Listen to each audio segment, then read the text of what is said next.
স্বামী সহবাসে অক্ষম হলে স্ত্রীর করণীয় কি? এই প্রশ্নগুলোর উত্তর যদি আমরা না দিই তাহলে মানুষ বিভ্রান্তিতে পড়বে, অনেক ধরনের সমস্যায় পড়তে পারে। স্বামী যদি সহবাসে অক্ষম হয় তাহলে উচিত হচ্ছে স্ত্রী সম্ভব হলে ধৈর্য ধারণ করবেন এবং স্বামীর চিকিৎসা করানোর ব্যবস্থা করবেন। যদি চিকিৎসার পরেও না হয় এবং স্ত্রী এই ক্ষেত্রে তিনি ব্যভিচারে বা অন্য কোনো খারাপ কাজে লিপ্ত হয়ে যাওয়ার যদি সম্ভাবনা থাকে তাহলে সেক্ষেত্রে আমাদের করণীয় হচ্ছে তো সেক্ষেত্রে ওই স্ত্রীর করণীয় হচ্ছে স্বামী থেকে ডিভোর্স নিয়ে নিবে।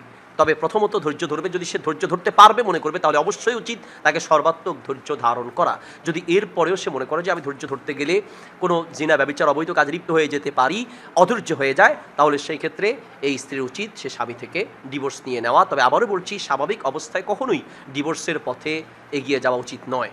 চেষ্টা করতে হবে সর্বাত্মক ধৈর্য ধারণ করার, নিজে প্রথমে সিয়াম রেখে নিজের যেই যৌন চাহিদা বা ইচ্ছা সেটাকে কমানোর চেষ্টা করা, নিজে ধৈর্য ধরার জন্য যা যা প্রয়োজন ইত্যাদি ব্যবস্থা গ্রহণ করা। এরপরেও যদি সর্বশেষ না পারে তাহলে স্ত্রী চাইলে তার স্বাধীনতা রয়েছে, সে ডিভোর্সের পথে যেতে পারে, স্বামী থেকে তালাক নিয়ে নিতে পারে।